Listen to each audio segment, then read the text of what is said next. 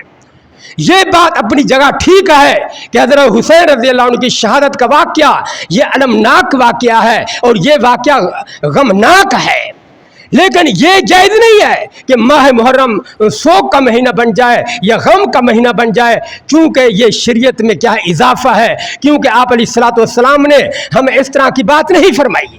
تو ہم کیسے ماہ محرم کو، مبارک مہینے کو، عظیم الشان مہینے کو، جو اسلامی سال کا پہلا مہینہ ہے، اس کو غم کا مہینہ قرار دیں یا سوگ کا مہینہ قرار دیں؟ اور 3 دن سے زیادہ سوگ جائز نہیں، 3 دن سے زیادہ سوگ کرنا جائز نہیں ہے۔ اگر اسلام کے اندر 3 دن سے زیادہ سوگ کرنا یہ جائز ہوتا تو حضرت حمزہ رضی اللہ عنہ جنگ احد میں شہید ہوئے، آپ علیہ الصلوۃ والسلام کے کیا تھے، چچا تھے، جنگ احد میں کیا ہوئے، شہید ہوئے شوال کے مہینے میں۔ تو نبی کریم صلی اللہ علیہ وسلم نے شوال کے مہینے کو سوگ کے لیے خاص نہیں کیا کہ جب شوال کا مہینہ آئے گا تو سوگ کریں گے، اور نبی کریم صلی اللہ علیہ وسلم حضرت حمزہ رضی اللہ عنہ کی شہادت کے بعد 8 سال زندہ رہے۔ اسی طرح سن 8 ہجری میں جنگ موتا پیش آئی، اور جمادی الاولیٰ کے مہینے میں حضرت جعفر طیار رضی اللہ عنہ شہید ہوئے، جو نبی کریم صلی اللہ علیہ وسلم کے چچا زاد تھے اور ان کے چھوٹے بچے بھی تھے۔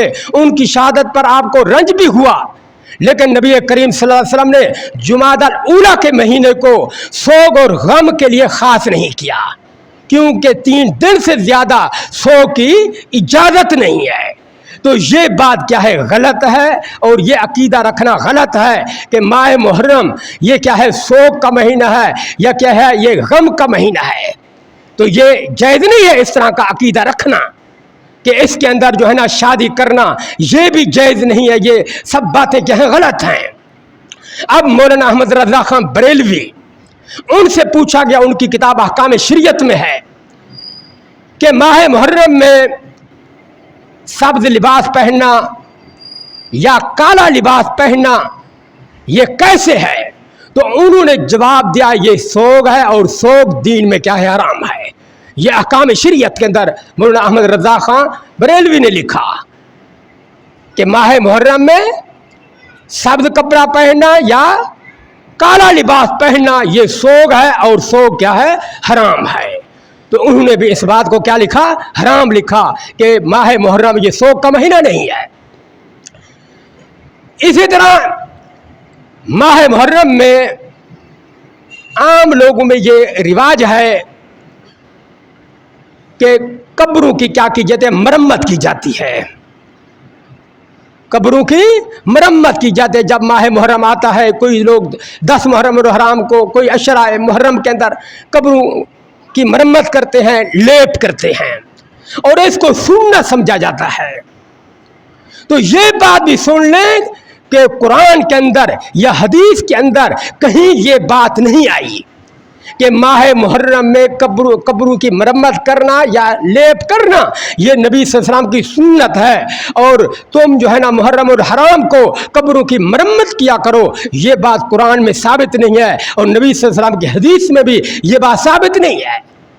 تو بعض لوگ عشرہ محرم کے اندر قبروں کی مرمت بھی کرتے ہیں، اور کھجوروں کے پتے بھی ڈالتے ہیں، اور مسور کی دال بھی ڈالتے ہیں۔ تو یہ سب باتیں غلط ہیں، نبی کریم صلی اللہ علیہ وسلم کی سنت سے ثابت نہیں، اور اللہ تبارک و تعالیٰ کی کتاب سے یہ باتیں ثابت نہیں ہیں۔